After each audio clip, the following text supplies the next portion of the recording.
E-girls get a lot of hate, but I want to be one, badly. This video is just going to be me ranting about politics and society and myself. But before I start, I want to talk about the girls in the thumbnail. The first girl isn't even a girl, it's a guy dressed as a girl and his name is An Absurd Existence. He's a guy that I met when I was first getting some clout on YouTube off my Attack on Titan videos when he posted my video on his channel, and we've been YouTube acquaintances ever since.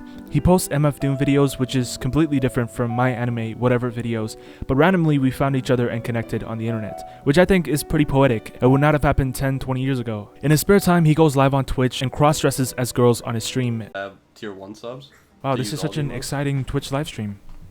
Jesus Christ, that microphone is so white. The second girl is the girl I posted on my community page when I was looking for her at. I think what actually attracted me to her was the Kobani costume. You guys probably know how I feel about her. I eventually did find her Twitter, but I found out she's married. But I'll be honest, I wasn't devastated. I was quite surprised that I didn't get invited to the wedding, but congratulations nonetheless. Also, if you look like this, my DMs are open. Anyways, on to the actual video. My last video did really well for some reason, and I'm still confused as to why it did. I didn't want to upload it, but at the time I had already not uploaded for like 10 days, and at that point I needed to get something out, so I did. And people ate it up for some reason. The entire video, all I did was just call a bunch of characters incels and talked about some philosophy topics in out of context situations that didn't make any sense, but people ate it up. I used big words and people liked it. And I'm gonna be honest, it's one of the worst videos I've ever made in this channel. If you found any deep or profound meaning from that video, you're delusional. I'm just being honest, okay? It was not a good video. And it made me think, you can get away with making garbage videos if you're popping enough. PewDiePie has not made a good video in years. The Reddit stuff that he and these other big YouTubers do nowadays, it's pure garbage content, but they have fans that will see them do anything and they can get away with it. And honestly, I want that, okay? I want to be able to make videos that I deem are interesting without worrying about if it will flop completely. I want actual fans that actually are here for me rather than the anime I talk about, okay?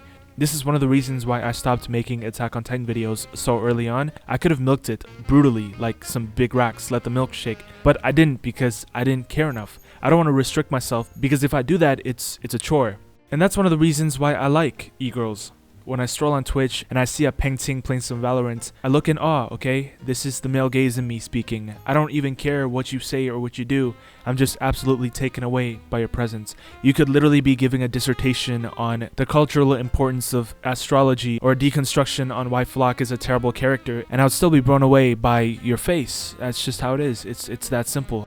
And of course, I know that most of the personas and enigmas that exist on the internet are 100% fake and are carefully executed and scripted. And with e-girls, there's clearly a marketing strategy about these girls on Twitter that post about Chainsaw Man and occasionally tease their hips with cosplays of Makima or something. If you're attractive or know how to show the right angles and have a petite and breathable Twitter personality, the incels will think they have a chance and boom, you have 10,000 followers. And with your newfound success, there's a lot of motherfuckers trying to take it away. And by that I mean a lot of complaints. People saying, get a real job, this is unfair, I wish I could show my titties and get paid more than a doctor. But that type of complaining to me is stupid, okay? We live in a late-stage capitalist world after all, and the terminology of fairness is completely thrown out the window. Not everyone can be successful, that is the point of capitalism. In a society where everyone is pit against each other, there will always be winners and there will always be losers. And as long as there's demand, there will always be a supply. If you want to pay a monthly fee to see the titties of the girl that posts AOT screenshots on Twitter, I get it, I understand. The hub doesn't hit the same way. There's no fabricated emotional connection there,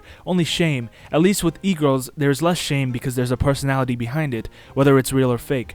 This leads to the arguments made by the opponents of e-girls where they say this Twitter thing isn't going to last long, only a few years before your appeal eventually dries out. And to that I say, who cares? And that's the point of the video, I guess, maybe.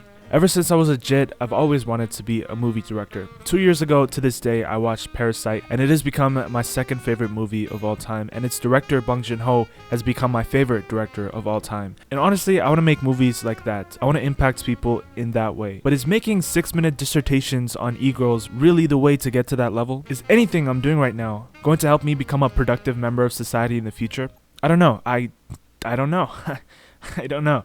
And that's why I like e-girls, or at least the idea of e-girls. Obviously, one Twitter suspension will literally end their micro-niche internet celebrity career, and for those that do OnlyFans, eventually people are going to get tired of seeing their titties online, and age is also a factor as well in capitalistic society, where with age, women become less valuable because their titties sag and their bitties shrivel. Do I agree? Of course not. I like MILFs, but I don't dictate the market, so don't shoot the messenger. These e-girls, I guess they kind of taught me to live in the moment. When I think of these great directors like Bong Joon-ho and Martin Scorsese, I think to myself, can I really make movies of that caliber?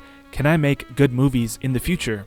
And every time I think about it, I get stressed out. I've been trying to write scripts for the last year, and I've not written one good script. And that makes me think to myself, maybe I just don't have what it takes to be a good filmmaker. Maybe I'm not cut out like Martin Scorsese.